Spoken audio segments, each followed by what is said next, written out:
Mga kabisnes naming minamahal, makikisuyo po kami. Naglalambing po kami sa inyo. Kung maaari po sana ay pakisuportahan natin Alminda Cariaga Mix Vlog. Alminda Cariaga Mix Vlog. Right? Alright! Bira! Bira! Hello po, good morning sa atin lahat. Andito na naman po ang inyong lingkod, bumabati ng magandang umaga dito po sa Middle East, magandang tanghali sa atin sa Pilipinas. Mga kabisnes, mga kapapi, welcome sa aking YouTube channel. Kung hindi pa kayo nakasubscribe, baka pwede pong pakipindot ng subscribe button at ng notification bell para updated tayo sa ating mga nire-reaction ng video sa Kabisnes Official at Papa Dins TV at Kabisnes Family. So, ang ating topic ngayon, ating pag-uusapan ay itong si Jonathan. Alam po natin na maraming naiinis na nagsasabi, kabisnes, wag mo nang i-vlog si Jonathan. Mga kabisnes, mga kapapi, si Jonathan ay beneficiary ng Kabisnes Official. Diba? Alam natin yan. At si kabisnes, para sa ating mga kaalaman, isa siyang vlogger. Naturalmente, na iba-vlog niya yan. Diba? Kasi content niya si Jonathan diba? Yung iba nga mga influencer, kinokontent si Jonathan na hindi naman nila beneficiary si Jonathan, diba? Oops, wag po, malihis na naman ang isip natin. Don't misunderstood what I'm saying. Yun lang. Eto si Jonathan, naninervyos. Muntik na nga mag-breakdown. At napasugod dito kay kabisnes po, sa bahay ni kabisnes dahil sa kanyang nervyos. At alam din po natin yan, hindi lang kay kabisnes siya sumugod. Sa kanyang tropa ng mga influencer, pumunta siya doon din, humingi ng tulong. So, sa last end na ay dito kay kabisnes, gusto niya humingi ng tulong at dito na tumira uli. Dahil nga siguro sa nangyari ay nanervyos na siya. Kasi nga, sino ba nga naman nga gustong makulong, hindi ba?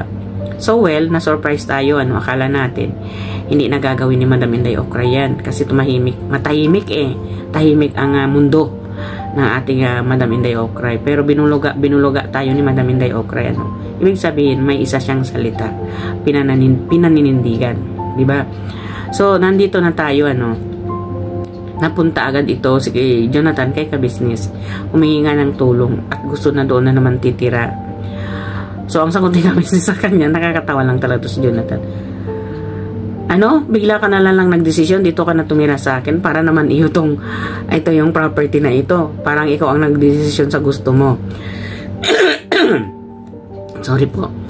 At siguro sa nervyos niya, ay hindi na niya yun naisip na talagang gusto niya na talaga doon. Kumbaga, gusto niya talagang pumunta sa side ni kabisnes. Takot niya na matutulungan siya ni kabisnes, diba? So although alam naman po natin noon pa ang sinabi ni Madam Inday Okra, kumbaga walang outside si kabisnes dito, hindi kasali si kabisnes dito, diba? So well, dito pag-usapan natin tungkol dito sa pagpapadala ng love letter kay Jonathan ng barangay, diba? So na-nervyos ito at napunta kay kabisnes. Magbe-birthday pa naman si kabisnes on that time na yun. At pinunta siya doon. Humingi siya ng tulong at gusto niya nga doon na kay kabisnes. Sabi ni kabisnes ay parang ganon na ang gusto ay mangyayari yung ganon. So hindi nga naka-attend si Jonathan ng birthday ni kabisnes, Hindi natin alam ang katwiran ni Jonathan kaya hindi siya napunta, wala siyang pamasahe. Samantala minigyan siya ni kabisnes ng pamasahe na papunta dyan, At si kabisnes naman ang magdadala sa kanila papunta doon kung saan yung location kung saan i-held ang birthday party ni kabisnes, Si Jonathan ang wala doon, di ba? At ang katwiran niya, pinaghatian nila ng nanay niya yung pera. Ito nga naman, tingnan niyo naman sa katalinuhan ni Jonathan, Yung bigay na pera, hatian niya, kumbaga 200 sa nanay niya, 200 sa kanya. Kung hindi ka ba naman matalino, at sinong nagsabi sa atin, diyan sa mga nagko-comment, bakit pa daw kakasuhan, may saltik? Wala siyang saltik, matalino si Jonathan. Hindi siya siraulo, di ba? Kung natatandaan ninyo ang aking mga reaksyon kay Jonathan, wala akong sinabing may saltik siya. Ang sinasabi ko, matalino siya. Kasi ang taong may something sa pangingisip, hindi marunong magmura, hindi marunong magsabi ng below the belt dito sa mga kababaihan natin, no? Alam naman natin kung sino yung sinasabihan ni Jonathan, ano? So bakit natin bakit natin sasabihin o ilalagay natin dito sa comment section, may saltik siya? Wala siyang saltik. Normal na tao si Jonathan. Ang problema lang kasi kay Jonathan, mayroon kasi siyang pangungugali at pananalita o ugali niya yung marunong siyang magsalita na daig niya pa yung pananalita ng isang babae. Para ba kasi yung pananalita na kinukuha ni Jonathan kung kunya saan niya hinuhugod, para ba kasing galing sa mga taong lesbian, ano yan, yung bakla, di ba? Ganon kasi sa mga bakla ko lang at sa mga babaeng talakera, naririnig natin yung ganyang mga words, ano. Nagugulat tayo dito kay Jonathan na hindi naman siya yung taong na parang hindi naman, normal naman talaga siya, isa siyang tunay na lalaki, at hindi siya ayon pa sa kanya, hindi siya nagkaroon ng girlfriend o asawa, pero marunong siyang magsalita ng below the belt sa mga babae, di ba? So magugulat ka doon sa saan ang saltik ni Jonathan doon. Hindi siya saltik, normal na tao siya. Sadyang mabunganga lang talaga si Jonathan at marunong gumawa ng dahilan. At ang taong madaling pumunta sa isip niya ang pangangatwiran niya ay si Jonathan. So saan ang pagkasaltik doon? Hindi, kasi ang taong may diferensya sa pangingisip, hindi marunong mag-isip kung ano irarason niya sa'yo. Si Jonathan marunong magrason, marunong siyang kung tatanungin mo siya, marunong siyang mga tuwiran. Siya ang pinaka the best sa mga tuwiran, si Jonathan. Magaling magpalusot sa kanyang pagkakamali, diba? So dito nakikita natin ang kanyang nervyos. Sa akin, para sa akin, kahit naman siguro ay ganon yung pangungugali niya, nandun pa rin nakikita natin yung awa, dito sa nakita kong pag-vlog nila ng mga other side, nakita ko yung nervous ni Jonathan. Naano rin ako parang nakadama din ako ng awa sa kanya kahit pinagsasabihan niya kami kung ano-ano, diba? Lalo ng paninira niya dito kay Ka-Business, yung nilapastangan niya yung pagkatao ni Ka-Business, pero nandun pa rin yung awa namin sa kanya, lalo na't nakikita natin yung kalagayan ng kanyang ina, So sa aking opinion lang, kung sana si Jonathan hindi niya sinunod kung ano yung pride na sa utak niya, kung ano yung gusto niyang gawin sa buhay niya, kung nakikinig siya sa advices ni Ka-Business, hindi sana mangyari yan. Kung hindi sana siya umalis dyan kaila Ka-Business, hindi sana mangyari yan, At dito tungkol dito sa pagwawaiti ni Jonathan, ay kumbaga kulang siya dito sa leksyon, kulang siya dito sa mga advices na kung ano yung ila-upload, kung ano yung hindi i-upload. Kumbaga, para ba kasing ginawan lang nila si Jonathan ng YouTube channel niya na hindi naman alam ni Jonathan kung ano talaga yung pag-YouTube. Kahit naman ako, hanggang ngayon nangangapa ako, lalo na kung mayroon akong notification na mababasa tungkol sa YouTube, tungkol sa pagtanggal nila sa ating mga YouTube channel. So dito kay Jonathan, hindi niya alam yun. Wala siyang alam sa ganun, diba? Ang alam lang kasi ni Jonathan, once nasa YouTube ka na, sasahuran ka na. Para ang alam kasi ni Jonathan, ang YouTube ay nagtatrabaho ka kay YouTube. Kumbaga, kahit hindi ka magtrabaho o kahit hindi mo trabahuin yun, susahuran ka. Kumbaga, ang style ni Jonathan, yung para bang ginawa niya kung ano yung binibigay sa kanya na priority ni Ka-Business na bilang isang beneficiary na pinapapasok siya, binigyan siya ng trabaho at sinasahuran siya ng 10,000 monthly. Yun din ang nasa isip niya dito kay YouTube, na ang akala niya parang pupunta lang siya kahit wala siyang gagawin ay may sahod siya, diba? Yun ang pagkaakala kasi ni Jonathan. Once nakapasok na sa YouTube, may sahod na, diba? Yun ang nasa isip niya. So dito sa ginawa niyang YouTube, ito yung nagpahamak sa kanya, diba? Alam naman po natin, lahat naman tayo, pwede naman tayo gumawa ng ating YouTube channel, pwede naman tayong mag-vlog. Pero talagang may rules and regulation dito sa YouTube kung maging isang creator ka. Kung anong hindi dapat i-upload, kung ano ang dapat i-upload, no? So dito sa ginawa ni dito sa pagsugod ni Jonathan ay nakita natin yung takot niya, no? Na parang ayaw na talagang umalis dito kay ka-business sa takot niya. Kumbaga, pumunta siya kay ka-business para kasigawan niyang sandalan si ka-business sa takot niya. Nakakaawa din naman, ano. Kahit naman siguro sa pananalita ni ka-business ay medyo naano siya doon kay Jonathan. Pero nakita pa rin natin yung awa ni ka-business dito kay Jonathan, ano. At hindi naman siguro gagawin ni Madam Inday Okray ang talagang anuhin si Jonathan. Siguro gusto lang ni Madam Inday Okray ang bigyan siya ng leksyon, no? Bigyan siya ng leksyon at bigyan siya ng payo at bigyan siya ng kung ano yung dapat niyang gawin, di ba? Although alam natin nasaktan si Madam Inday Okray, nandoon na tayo, no?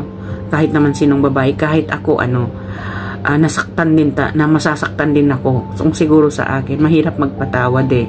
'Di ba? Kasi bilang sa amin o kaming mga Muslim, mapagpatawad kami sa mga sa ganyan mga kasi hindi naman kami ang Allah para hindi magpatawad. Yung Allah subhanahu ta'ala ay marunong magpatawad kahit paulit-ulit ka pang magkasala. Kung paulit-ulit ka rin at maging devoted ka talaga sa kanya, patatawarin ka, no? I-erase yung lahat ng kasalanan mo. So tayo pa kaya mga tao, alam naman po natin itong si Madam Inday Okray, mapagpatawad din siyang tao, no? Dito lang siguro na parang nasaktan din siya at syempre puri niya yung sinaktan, puri niya yung pinahiya doon, di ba? So antabayanan natin kung ano yung mangyayari, antabayanan natin kung ano yung magiging desisyon, at alam na po naman natin ay hindi pababayaan ni ka-business ang both side na yan. Alam po naman niya na si Jonathan ay beneficiary ni ka-business, hindi rin naman po niya yan pababayaan. Si Inday Okray ay bilang isang magiting niyang reaktor, hindi rin naman niya yan pababayaan. Although kahit naiipit siya sa gitna, gagawa ng paraan para magkaayos ang ating pinuno, diba? So, inaalalayan pa rin ni ka-business itong takot ni Jonathan, no? Na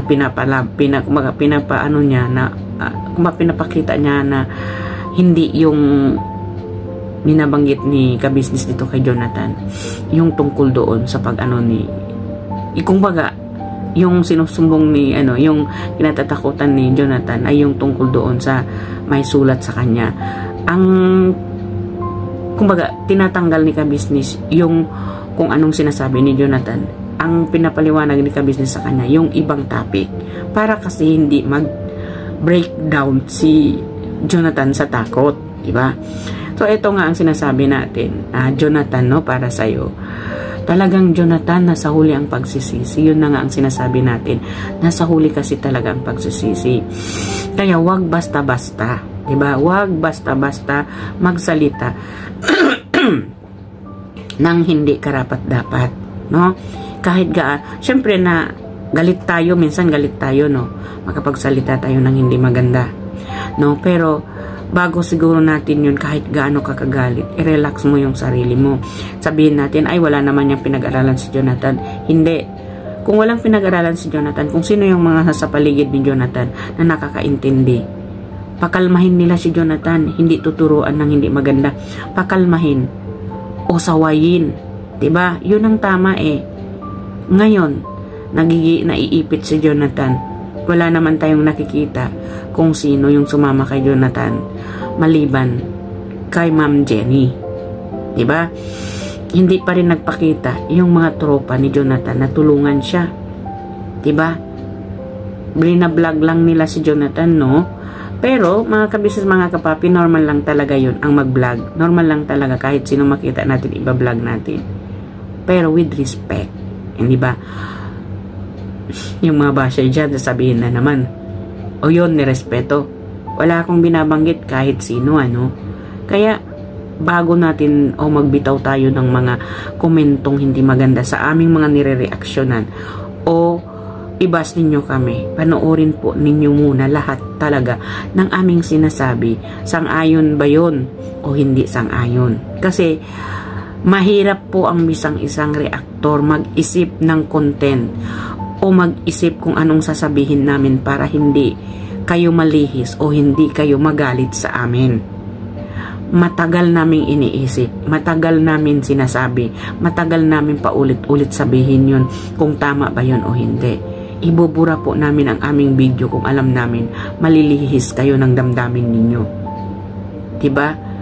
Siguro, kung very offended na talaga sa Ka-Business Official, doon din kami magko-comment, doon din kami magre-reaction nang hindi din tama. Doon din kami magre-reaction na magalit kami. Pero sa lahat po ng mga reaksyon, pinag-iisipan po namin yan para hindi kayo magalit o hindi kayo malihis at hindi mabash ang aming pinuno. Diba? Kasi maraming nagsasabi, may nagsasabing isang influencer nang dahil sa amin, nang dahil sa mga reaktor na bash si Ka-Business, mali po kayo doon. Ang mga sinasabi ng mga basher, ang mga sinasabi ng mga iba, ayun po ay yung itinutuwid ng isang reaktor tulad namin. Hindi po yung sinasabi ay pinuno ninyo kasi kaya kinakampihan ninyo. Hindi po yun doon sa pagkakampi. Ang sinasabi namin ay yung pagre-real talk natin na ipamulat sa atin o sa mga nagko-comment na mali ang iniisip. Diba? Tulad na naman ngayon, ang dami na naman ng bash dito kay Ka-Business dahil kay Jonathan. Diba? Hindi natin na maiiwaksi ang pambabash pag kay Jonathan na pag si Jonathan ang binablog ni Ka-Business na alam naman natin from the beginning, ang original na nagbablog kay Jonathan ay si Ka-Business. Ang original na tumutulong kay Jonathan hanggang ngayon ay si Ka-Business. Diba? Na kumbaga, nakiki-vlog lang naman yung mga iba kay Jonathan dahil din naman, naiintindihan natin doon, dahil naman kahit naman sino gustong kumita dito sa YouTube. Huwag tayong ipokrita. Diba? Huwag tayong ipokrita o ipokrito. Lahat tayo gusto kumita dito kay YouTube. Kasi kung hindi mo gustong kumita, ba't ka pa nagbablog? Diba? Ba't ka pa nakikiblog sa binablog ng iba? Dahil gusto mong kumita. Diba? Dahil gusto mong magkaroon ng kita dito sa YouTube. Dahil may pangarap ka sa pamilya mo o sa sarili mo. Ako kaya ako nag-YouTube dahil may pangarap ako. Diba? Who knows ba? Magiging milyonaryo ako one day sa aking pag-YouTube. So, well, mga Ka-Business, hanggang dito na lang, no? Iwasan na lang po natin ang mga negative comments natin dito sa ating pinunong Ka-Business. Wala namang ginagawang si Ka-Business na manakit sa inyo kung magko-comment tayo ng hindi tama. Lagi naman si Ka-Business andyan sa side ni Jonathan na tumutulong, na hanggang ngayon tinutulungan pa rin nila. Ang tulad natin, no, tulad ko at tulad ninyo, nagko-comment kayo na hindi naman ninyo natutulungan si Jonathan. 'Di ba? Kung hindi yung ninyo pambabas ninyo kay Ka-Business. Well, parang naging natural na sa isang vlogger ang mga basher. Baga sinasabi nila, dito naman talaga kumikita ang mga